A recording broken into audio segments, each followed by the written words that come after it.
sommes passés par là, sinon nous passons tous par là. Mais un enfant de Dieu qui est sauvé a la certitude qu'il est sauvé. Et par rapport à cette assurance, beaucoup d'auteurs ont écrit, la doctrine est divisée, elle est partagée. Il y en a qui pensent qu'il n'est pas facile de savoir qu'on est sauvé. Et l'Église catholique, par exemple, vous disent ce n'est qu'après notre mort que nous sommes sauvés. Ça, on l'a vu la semaine dernière.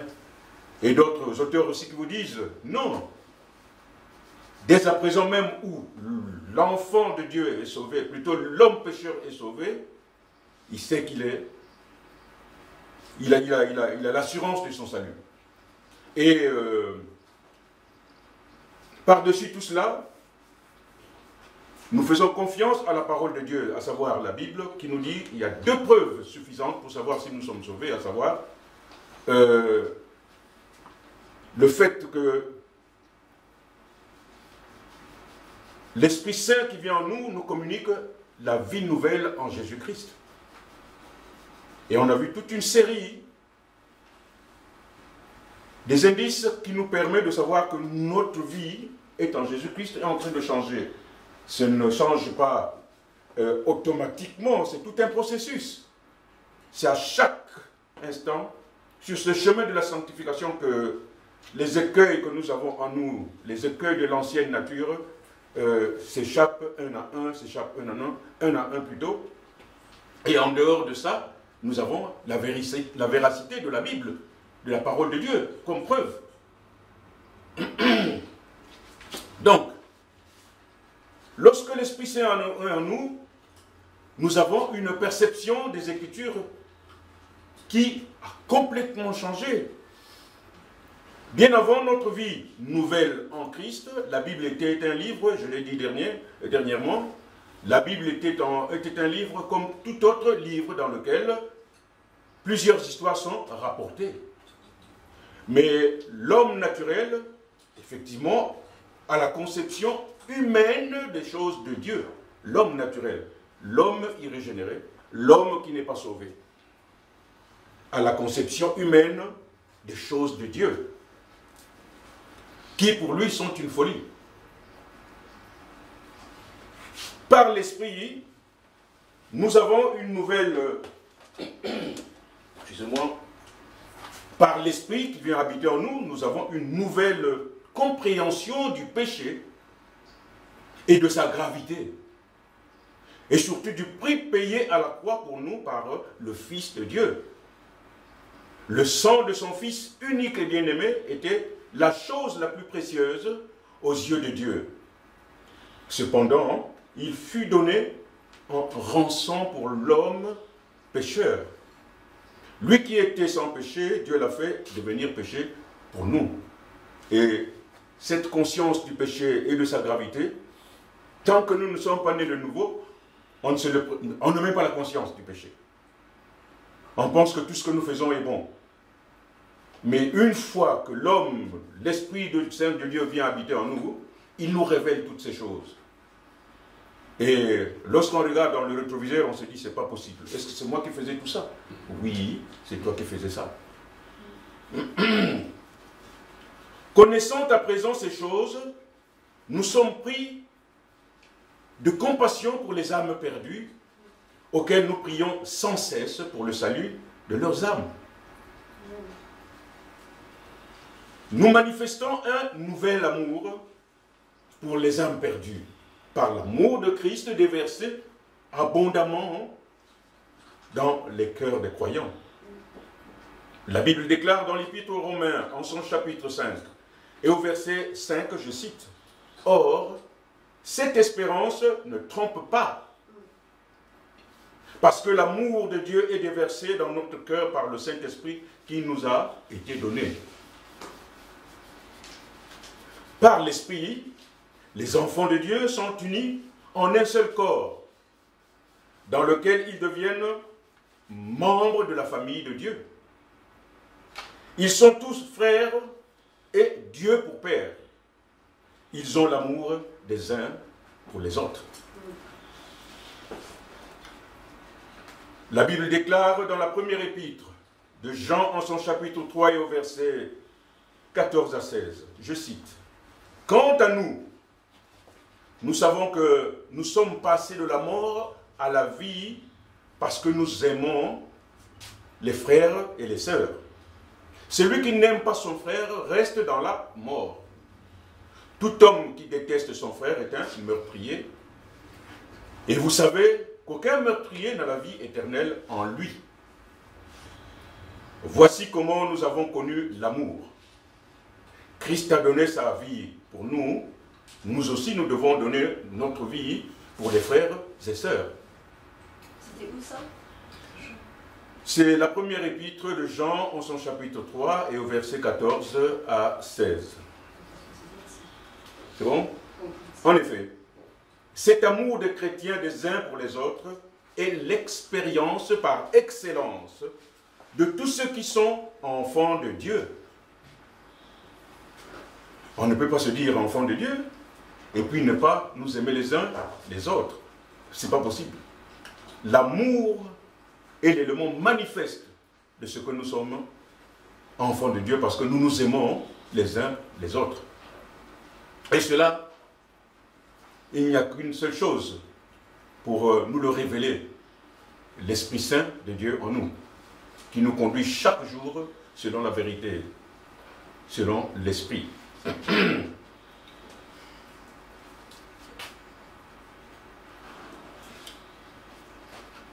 On peut lire au chapitre 13 de l'Évangile selon Jean, et au verset 34 et 35, je cite, « Je vous donne un commandement nouveau. Aimez-vous les uns les autres, comme je vous ai aimé. Vous aussi, aimez-vous les uns les autres. C'est à cela que tous reconnaîtront que vous êtes mes disciples. Si vous avez de l'amour les uns pour les autres, ce n'est qu'à cela qu'on saura que nous sommes disciples de Christ. Par l'Esprit qui habite en nous, croyant en Jésus-Christ, nous faisons l'expérience de la vie de Christ par les grâces résumées dans l'épître aux Galates en son chapitre 5, au verset 22 et 23 et 24, que tout le monde connaît, le fruit de l'Esprit, dont je vais citer, si vous le permettez, mais le fruit de l'Esprit est la charité, c'est-à-dire l'amour, la joie dans nos cœurs, la paix dans nos cœurs, la patience, la bonté, l'amour du bien, la fidélité, la douceur, la tempérance. La loi n'est point contre ces choses. Or, ceux qui appartiennent à Christ ont crucifié la chair avec ses passions et ses convoitises. Chaque jour que nous franchissons un obstacle et qui reste derrière nous, nous crucifions la chair à la croix. Comme Christ l'a crucifié la chair. Mais lui, il l'a fait une fois pour toutes. Et c'est pour nous. On peut lire au chapitre 3 de l'Évangile selon Jean et au verset 16, 17 et 18, je cite, « Car Dieu a tant aimé le monde, qu'il a donné son Fils unique, afin que quiconque croit en lui ne périsse point, mais qu'il ait la vie éternelle. Car Dieu n'a point envoyé son Fils dans le monde pour condamner le monde, mais que le monde soit sauvé par lui. Celui qui croit en lui n'est point condamné, mais celui qui ne croit point est déjà condamné, parce qu'il n'a pas cru au nom du Fils unique de Dieu. » Qui d'entre nous ici peut accepter que quelqu'un qui vienne de l'extérieur se mette à taper son fils ou bien son enfant? Personne ne peut l'accepter. Aucun parent ne peut l'accepter. Mais pour nous, pour nos péchés à nous, Dieu a accepté d'envoyer son Fils et de venir mourir à la croix pour nous sauver de la perdition. Malheureusement, cet amour, ce grand amour, cet amour infini de Dieu pour l'être humain, combien sommes-nous à l'accepter? Beaucoup tournent le dos, beaucoup refusent. C'est pas possible. Mais une fois lorsqu'on l'a compris, nous prenons de compassion les autres qui ne l'ont pas encore compris. C'est pourquoi nous prions sans cesse pour eux, pour toutes ces âmes perdues, afin qu'ils viennent eux aussi goûter à ces trésors, à ces richesses qui sont en Jésus-Christ. Si jamais il y a une question, vous m'arrêtez, il n'y a pas de problème, on est là pour partager. Au regard de tous ces passages bibliques, tout croyant en Jésus-Christ sait avec certitude en qui il a donné sa vie. Et il ne peut pas se tromper, car cela ne fait l'objet d'aucun doute.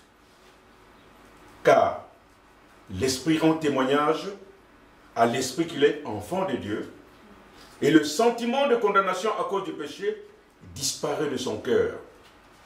Et il a désormais la certitude d'être réconcilié avec Dieu par Jésus-Christ, notre Sauveur. Jésus-Christ est venu mourir sur la croix pour nous réconcilier avec Dieu. Mais pourquoi il nous réconcilie avec Dieu?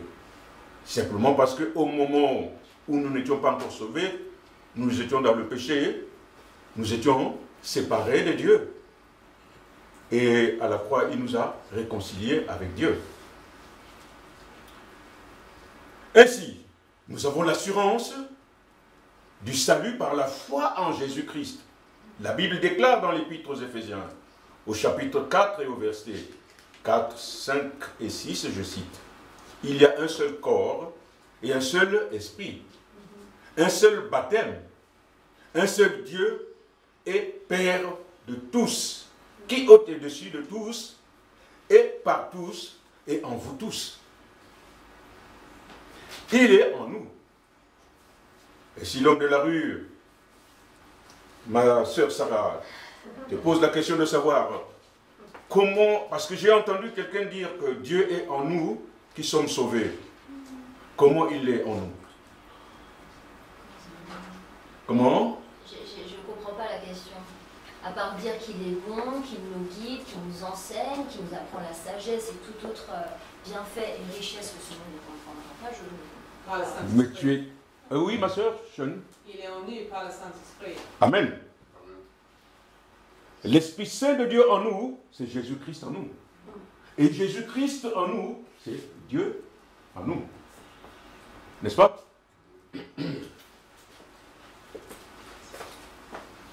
On a une amie musulmane qui disait, moi, si Dieu est en toi, ça veut dire une grande différence. Il n'est pas chrétien. Mais logiquement, si Dieu, Jésus est en moi, je suis différente. Et donc, si il y a des moments de nos vies quand on pense assez à Jésus, on n'adore pas, on ne pense pas, on doit dire, oh, pourquoi j'ai pas de lumière? J'ai besoin, parce que c'est Christ en moi.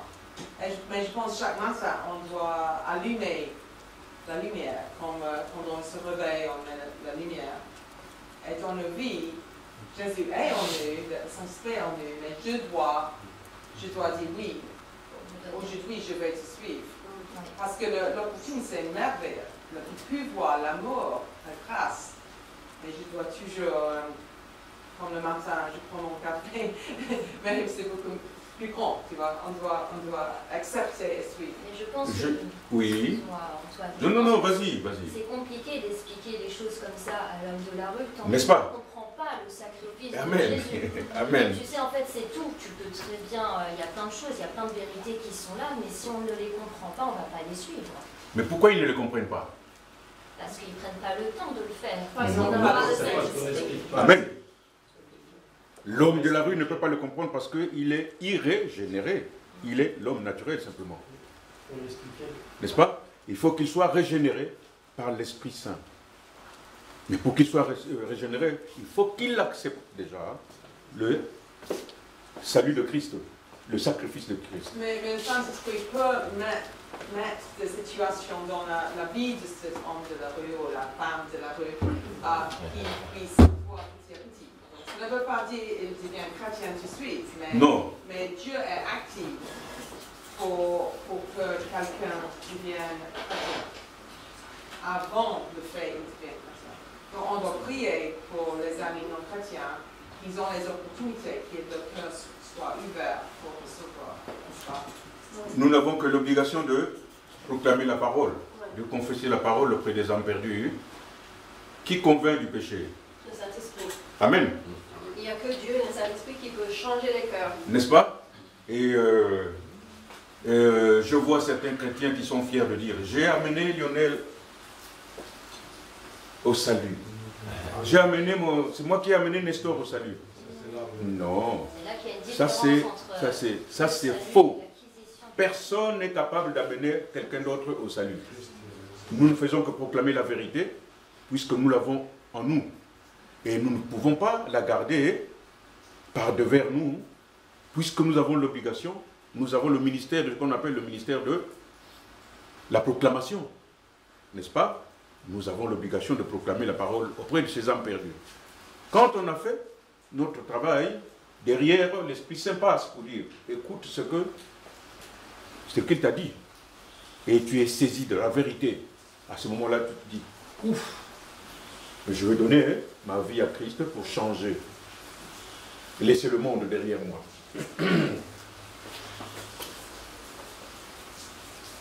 Donc, je disais tantôt qu'il y avait deux preuves bibliques, à savoir la communication de la vie nouvelle en nous par l'Esprit Saint de Dieu. Deuxièmement, par la véracité de la parole de Dieu. C'est-à-dire que la parole de Dieu est vérité. Il faut souligner le fait que la parole de Dieu est la vérité pour tous les croyants en Jésus-Christ. Et c'est en elle, c'est-à-dire en la parole de Dieu aussi, que repose l'assurance de notre salut.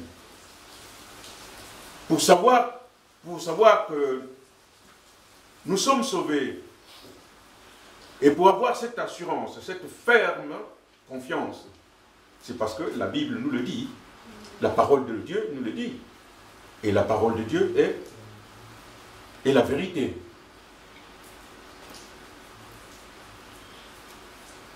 La Bible déclare dans l'Évangile selon Matthieu, au chapitre 5, versets 17 et 18, je cite, « Ne croyez pas que je sois venu pour abolir la loi et les prophètes.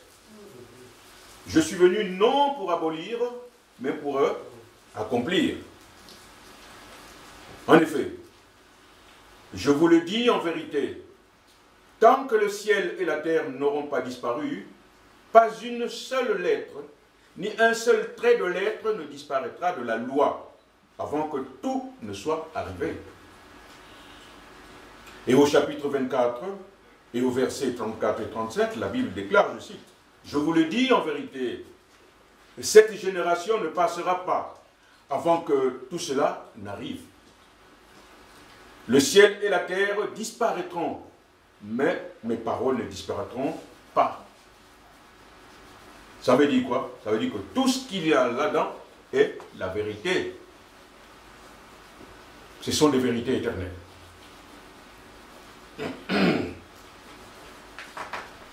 Nous passerons, oui, Sarah, oui. Tu parles d'assurance du salut, qu'on l'a tous personnellement. Moi, je fais partie des personnes que tu vas croire que je n'ai pas l'assurance. Je ne peux pas me permettre de dire je suis sûr, je suis sauvé, j'irai au paradis. Je pense qu'on a l'assurance du salut qu'à partir du moment, et là il y avait un beau message du pasteur il y a quelques dimanches de ça, qui parle de l'engagement. Je pense que c'est tous les jours qu'on doit s'engager dans cette voie, d'avoir Christ à nos côtés. Parce qu'on peut très bien, oui, on a le Saint-Esprit en nous, mais là ce matin j'ai vu un témoignage d'une église qui se sentent dépassés en se disant que leur nouvelle génération n'ouvre pas les Bibles, se préoccupe plutôt de leurs séries Netflix, de leurs jeux vidéo ou de leur fréquentation au collège, leurs amourettes et tout ça. Pourtant, c'est des membres d'une église. Pourtant, ils sont sauvés, reconnaissent Jésus comme Seigneur et notre Sauveur. Il y a quelque temps de ça, mon fils, avec ton étude, Antoine, il ne comprenait pas ça. Il comprenait que Dieu a créé la terre, que le monde, la nature est magnifique, mais ce que l'œuvre de la croix que Jésus a fait pour nous, comment avec son sang, il a lavé nos péchés, mon fils ne comprenait pas. Quand je je lui expliquais ça, il avait les larmes aux yeux. Mais c'est ça la différence. En fait, il y a une différence entre le salut, je reconnais Jésus comme Seigneur, mon Sauveur, et la différence entre l'assurance. Et j'ai entendu ton étude de la semaine dernière, et j'ai trouvé Jonathan vraiment top, parce que oui, l'assurance, si on veut une assurance, on cotise.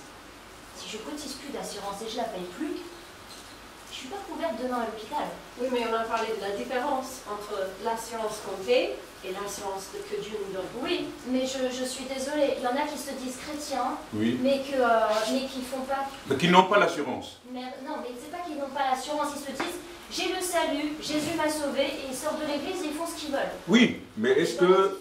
Il y a beaucoup de... C'est vrai. Non, mais je Alors comprends. que si je m'engage, je signe un contrat avec Jésus, tu m'as sauvé, Oui. j'ai cette reconnaissance, je suis inondée de son amour et de ce sacrifice qui me fait mal au cœur, qu'il a fait pour moi. Donc je peux forcément là. Il y a une différence entre quelqu'un qui manque d'amour chez lui et qui rentre dans une église et qui retrouve plein d'amour. Mais est-ce que cette personne, en ayant dans cette église et qui fait preuve de beaucoup d'amour, moi j'étais amour avant, et je le suis toujours. Alors ça veut dire que depuis très longtemps j'ai été sauvée. Je suis quelqu'un qui sauve tellement de gens tu demanderas à mes enfants, qui finissent par tomber. Donc je suis quelqu'un qui entoure beaucoup les gens. Tu vois ce que je veux dire? Il y a une différence entre ça et vraiment le faire pour la gloire de Dieu. C'est vrai, c'est vrai. Je ne suis pas en train de vous dire... Donc pour moi, on n'a pas je ne suis pas... du salut si on ne s'investit pas, on ne s'engage pas. Non. Oui, il y a un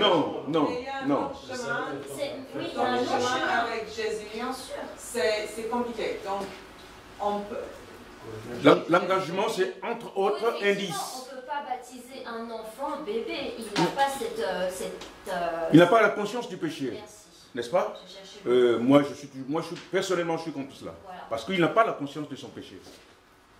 N'est-ce pas? Et pourquoi je donne ma vie à Christ? Parce que j'ai la conscience du péché. Et je dois donner ma vie à Christ pour être sauvé. Quelques enfants, ils le voient. Quelques enfants ne le voient pas. Beaucoup d'adultes ne le voient jamais. Bien sûr. C'est vraiment une question de Christ. Qu'est-ce qu'il fait dans nos vies? Et c'est vraiment, je dois voir mon cœur, mon investissement, et corriger les uns les autres. Mais je peux enseigner un enfant, par exemple, 50 fois. Il le connaît, mais une fois peut-être pas avec moi, il va recevoir. Donc c'est seulement Jésus qui peut tout faire. Donc on peut voir quelqu'un sur le chemin, on dit, oh, cette personne n'est pas investie. Mais peut-être Jésus est en train de faire quelque chose. Bien sûr. Dans l'histoire du fils perdu, il devait un peu être perdu pour reconnaître l'amour de son père. Donc je pense qu'on ne peut pas juger, on peut prier, on peut donner un exemple. Et pour nous et notre famille, on peut rester en Christ. Mais je n'ai aucune influence sur les autres, mais j'ai une responsabilité pour essayer d'encourager. Je ne peux pas changer une vie. Vous avez cité l'exemple du fils perdu. C'est pas un jugement, c'est... Tout le temps que le fils perdu est parti à demander l'héritage à son père, qu'est-ce que son père a fait? Il lui a donné son héritage. Et il a brûlé un peu de temps son héritage. Mais du départ de chez son père jusqu'au jour de retour où son père était content, il est resté fils de son père. Il est resté fils de son père. N'est-ce pas? Je suis heureux quand je viens dans ces lieux de nous voir tous, parce que vous pensez que vous n'avez pas d'autres obligations à faire chez vous? Vous n'avez pas de séries télévisées qui vous intéresseraient? Au lieu de venir perdre le temps ici, n'est-ce pas? Vous n'avez pas de fête quelque part? Vous n'allez pas à faire le shopping? Et pourtant, si. Mais qu'est-ce qui vous amène? Qu'est-ce qui vous amène? N'est-ce pas? C'est Dieu en vous qui vous amène. Soyez sûr de votre salut. Autrement, vous ne serez pas là. Mais cela ne veut pas dire que nous nous dépensons tous de la même façon. Chacun son don. N'est-ce pas? Chacun son don. Tu as parlé effectivement de travailler dans le salut. Bah, on peut retourner dans ce monde. N'est-ce pas? On peut être en colère. Mais ça ne veut pas dire que... C'est pas parce que moi je viens à l'église, j'écoute mon pasteur, que je ne suis pas sauvé. C'est pas parce que Antoine est devant vous ici qu'il est plus sauvé que vous. Non. Ok? Non. T'es sauvé. Non. J'ai l'assurance de votre salut. J'ai l'assurance de mon salut. Autrement, on ne serait pas là. Oui, Robert, tu voulais dire quoi? C'est-à-dire qu'il ne faut pas faire la différence entre le salut et la conduite du salut. Parce que, pour grandir avec le Seigneur, on sait, nous, on se dit, bon, les chrétiens ne font pas ci, ne font pas ça. Mais ce n'est pas à nous de le dire, c'est de le prier, qu'il y a un changement et de discuter avec ces personnes-là. Parce que certaines choses, on ne savent pas non plus. Parce que le premier personne qui vient à l'église est sauvée, et puis il y a l'enseignement, il y a des choses à expliquer, tout et tout. Des fois, ce n'est pas parce qu'il est ignorant, c'est parce qu'il ne connaît pas. Moi, ça m'arrive souvent dans la vie de l'Église, parce que je suis comme ici, discuter avec des gens qui ne connaissent pas le Seigneur, et me posent des questions, qu'est-ce que ça change? J'ai été baptiste, catholique, été ci et ci, et ça, on explique, et on dit, quel est l'impact qu'il y a eu en moi, que j'ai été sauvé, qu'est-ce que ça a changé? C'est surtout ça qu'il faut expliquer pour le salut. Qu'est-ce qui change? Et là, il faut expliquer que c'est à cause du péché, qu'on était ancienne créature, on est devenu une nouvelle créature, et c'est là que le salut est venu, le Christ est venu habiter en toi, et ça a changé ta vie. Et c'est ça, le Saint-Esprit, il habite en toi. Amen. Et c'est ça qui fait ce changement, dans moi, à te poser des questions, et avoir plus confiance en Dieu qu'être tout seul. Voilà. Et donc, il y a plein de choses. Aussi, les catholiques même, on discute un peu avec tout le monde, il faut s'ouvrir, expliquer doucement et calmement, puisque nous disons bien la Bible, d'avoir la patience, l'amour, tout. Et c'est ça, ça fait partie de cela.